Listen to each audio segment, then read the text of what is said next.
मुझे ऐसा दिखाया था कि ये जो है एनालिस्ट हैं, लेकिन ये कस्टमर सक्सेस एनालिस्ट है, मतलब कस्टमर का कॉल आता है उसका प्रॉब्लम सॉल्व करते हैं।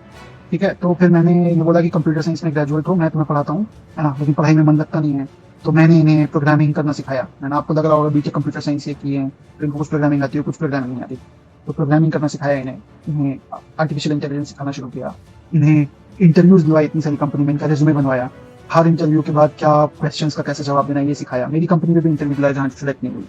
ऐसे कुछ नहीं भी तो 2 दर्जन कंपनियों में इनका सिलेक्शन हुआ। फिर 1 साल बाद इनका ये में सिलेक्शन हुआ अप्रैल 2021 में, और अप्रैल 2021 के अंत में इनका ज्वाइनिंग था, और ठीक उसके 18-19 दिन बाद चली गई ज्वाइनिंग के। सॉफ्टवेयर इंजीनियर अतुल सुभाष अब इस दुनिया में नहीं रहे।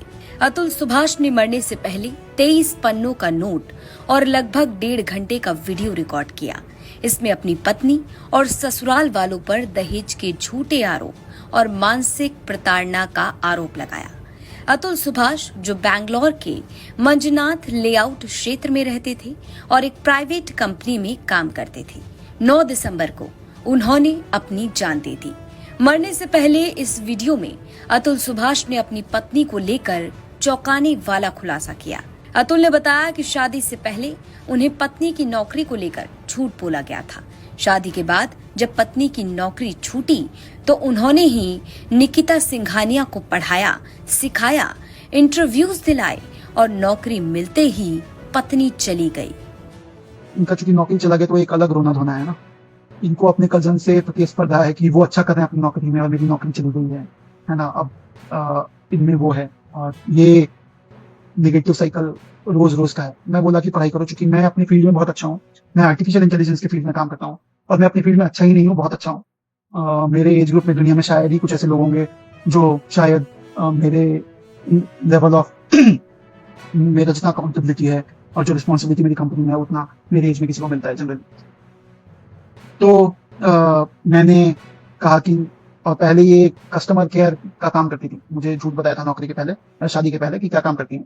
मुझे ऐसा दिखाया था कि ये जो है एनालिस्ट हैं, लेकिन ये कस्टमर सक्सेस एनालिस्ट है, मतलब कस्टमर का कॉल आता है उसका प्रॉब्लम सॉल्व करते हैं। ठीक है, तो फिर मैंने ये बोला कि कंप्यूटर साइंस में ग्रेजुएट हो, मैं तुम्हें पढ़ाता हूँ, है ना, लेकिन पढ़ाई में मन लगता नहीं है। तो मैंने इन्हें प्रोग्रामिंग करना सिखाया। मैंने, आपको लग रहा होगा बीटेक कंप्यूटर साइंस ये की है, तो इनको कुछ प्रोग्रामिंग आती है, कुछ प्रोग्रामिंग नहीं आती। तो प्रोग्रामिंग करना सिखाया इन्हें आर्टिफिशियल इंटेलिजेंस सिखाना शुरू किया। इन्हें इंटरव्यूज दिलवाए इतनी सारी कंपनी में, इनका रेज्यूमे बनवाया। हर इंटरव्यू के बाद क्या क्वेश्चंस का कैसे जवाब देना, ये सिखाया। मेरी कंपनी में भी इंटरव्यू दिलाया जहाँ सेलेक्ट नहीं हुई। ऐसे कुछ नहीं भी तो 2 दर्जन कंपनियों में इनका सिलेक्शन हुआ। फिर 1 साल बाद इनका ये में सिलेक्शन हुआ अप्रैल 2021 में, और अप्रैल 2021 के अंत में इनका ज्वाइनिंग था, और ठीक उसके 18-19 दिन बाद चली गई ज्वाइनिंग के। बताऊं कि मेरी शादी 2019 में अप्रैल में हुई थी।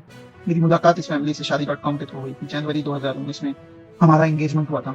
एंगेजमेंट के दौरान और शादी के पहले तक मेरी पत्नी बहुत ज्यादा बोलती नहीं थी फोन पर जब बात होती थी हमारी, और काफी सोच समझ के जवाब देती थी, है ना।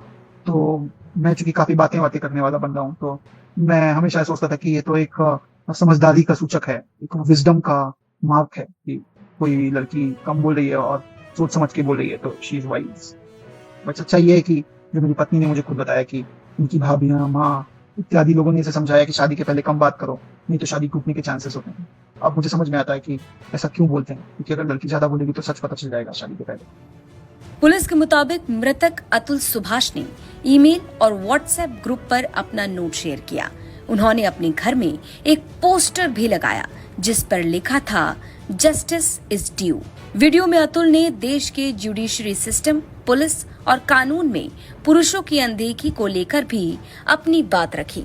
इसके अलावा उन्होंने जौनपुर की फैमिली कोर्ट की जज पर गंभीर आरोप लगाए हैं। अब ये मामला पसंद आई हो तो लाइक करें और साथ ही चैनल को फटाफट सब्सक्राइब कर बेल आइकन को जरूर दबा लें, जिससे ऐसी हर बड़ी अपडेट की नोटिफिकेशन सबसे पहले पहुंचती रहे आप तक।